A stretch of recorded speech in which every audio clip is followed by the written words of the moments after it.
Today's Gospel of John chapter 7, and which it ends the Gospel we read today. They tried to arrest him, but no one laid a hand upon him because his hour has not yet come. His hour has not yet come. Our hour is arriving near. Today, Friday. From this Friday to the next Friday, it's really our last week.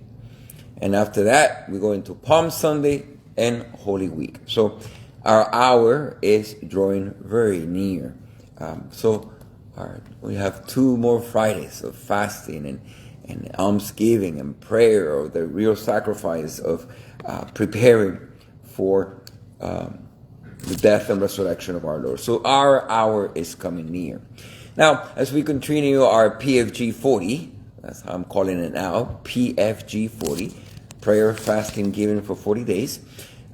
Please make sure, even if you drop the ball, pick it up. We still got a couple of days left, so that when we come to the Easter Vigil, we have an abundance of little papers of sacrifices of prayer, fasting, and giving.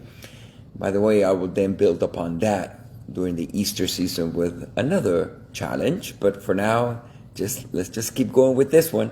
The next challenge will then come. The hour has not come yet. Now, I hope that by now, with your prayer, fasting, almsgiving for this Lenten period, that you have truly entered the experience of the desert. The experience of desolation. St. Ignatius of Loyola, in the spiritual exercise, he sets down rules for the spiritual life, and he describes the period of consolation, periods of desolation. Consolation, fervor, great faith, you feel the presence of God in everything. You're just empowered, ready to do anything that the Lord asks you to do. It's easy to pray. You're just on fire. That's a period of consolation. The desolation is the opposite. You don't feel him. He seems absent. Inside you feel dry. You don't even have that great zeal or devotion, or you don't even have the desire to pray, which makes it even harder to pray because you don't feel it. And that period of desolation that we should be entering by now within our Lenten journey, it's really the desert. Don't act surprised. Know that this is part of the cycle of our spiritual journey, that we go through periods of consolation and desolation. And if we are truly living out our liturgical cycle, we all should be in a period of desolation right now. Dryness, fatigue, lack of motivation for prayer, your faith, your hope, your charity is kind of like dwindling. It's there, but it's not really there.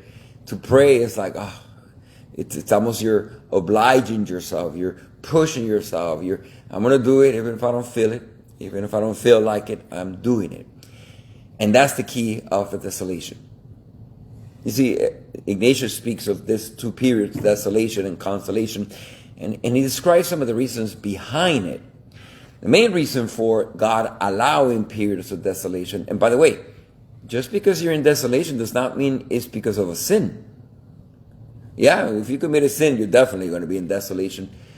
But if we are truly growing and praying and fasting and giving and entering the Lenten period, we may be in desolation not because of our sin. It's just because God willed it. It's God's desire. It's God's will. It's how we grow.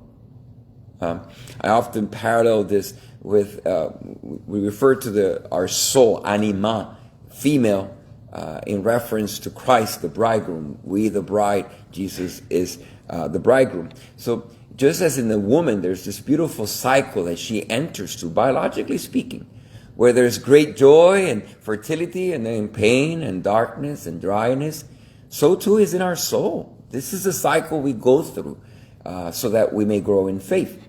So it might not be because of sin. Now, if it is because of sin, just go to confession. Get it over with. But if it's not because of sin, why? Why the period of desolation? Now, according to Ignatius, a great spiritual master, he says that this is the time where we are given the opportunity to prove our commitment, to prove our love, to prove our dedication to God, Not because of how it feels, not because of the many gifts of great zeal and passion and love and this great high that we often can experience in the Spirit, but do we love Him beyond that? Do we serve Him beyond that? The analogy that I often like to use to be able to understand this principle of the desolation is of the high school sweethearts. Let's say you have this young boy, maybe like Jacob here, who's trying to seduce and trying to conquer in love this beautiful lady that he met in high school. And the first day, here comes Jacob with some flowers. And she plays hard to get, no, flower, And then the next day, Jacob brings some chocolate. And she's like, oh, you got chocolate. No, you got my attention.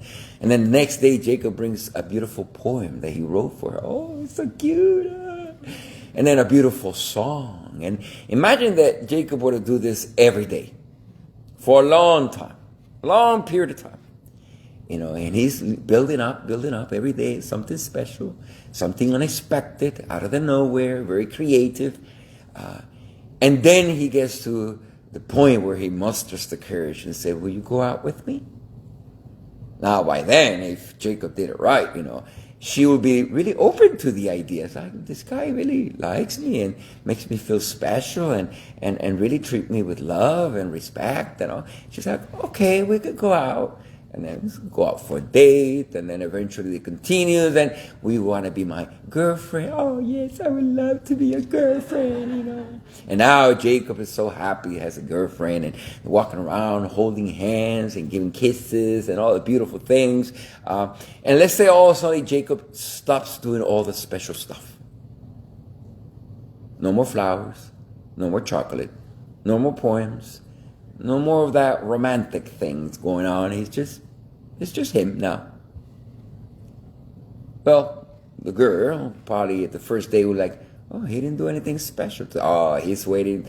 By the end of the night, he's going to have something really special. I don't know what he's going to do, but it hasn't been a day where he's not done something special. And the day passes and nothing. Ooh. Second day, Jacob doesn't do anything. Third day, Jacob, you're in trouble, doing nothing. Nothing special, nothing sweet, just Jacob being himself, just Jacob. Fourth day, fifth day, oh my goodness. Well, you ladies know how that will go. So what's going on in here? Does he not love me anymore? Does he not think I'm special? 8th day, 9th day, 10th day. By the 10th day, or perhaps earlier than that, is he having another girlfriend? Has he fallen in love with someone else? Have I done something wrong? Am I not good enough? And all the complexity that happens in the heart and in the mind of a woman just within herself. And eventually by day, I don't know, tell me which day of nothing. Let's do 40 days of nothing. Well, she's going to explode eventually. And then she's going to vomit out everything that is in her mind or her heart that she has not fully processed. And why are you doing it? Jacob is trying to console her. And why haven't you done anything special anymore? And then that's a great opportunity for Jacob to say, well, do you love me for what I give you? Or do you love me for who I am? Do you love me for the ways I make you feel, the special ways and flowers and chocolate? Or do you love me, the giver of the gifts? Whom do you love? Good question. It's the same question God asks us when we are in periods of desolation. Why do you love me? Why do you pray, fast, give? Do you do all this because I make you feel good? Because I give you beautiful graces, and indeed I do, and will continue to do so. But for this time, are you following me and doing all this because of what I give you, the gifts, or because of who I am, your God? So if you're in a period of desolation, the question is directed to you. Do you pray? Do you fast? Do you give? just because somehow in doing so you get these beautiful graces that God often does give us to encourage us in those practices. And when you don't feel those graces, when you don't feel a heart on fire and zeal and great enthusiasm, when you're just dry, don't have the motivation, you don't feel like it, you don't even want to, yet you still do. You still pray. You still fast. You still give of your time, your talent, your treasures. It is in action that you're saying to God, God, even if I don't feel you, here I am, because I love and follow you. Not the gift of the rewards you give me for praying, fasting, and giving, just because you are my God. And as you do enter the desolation and the desert, your hour is coming really close. Because ultimately, the hour of Jesus Christ is when he's hanging at the cross, betrayed, scourged, in pain. There's no great feelings there. And even worse, not just his friends betrayed him, abandoned him, he's in pain spiritually, emotionally, physically, but the desolation of the spirit, which Jesus in so very few words really summarized the experience of desolation. Father, why have you abandoned me? That's the desert. That's desolation. That's where we should be heading. We're heading towards Good Friday. So all this Lenten experience should lead you almost to a sense of an abandonment by the Father.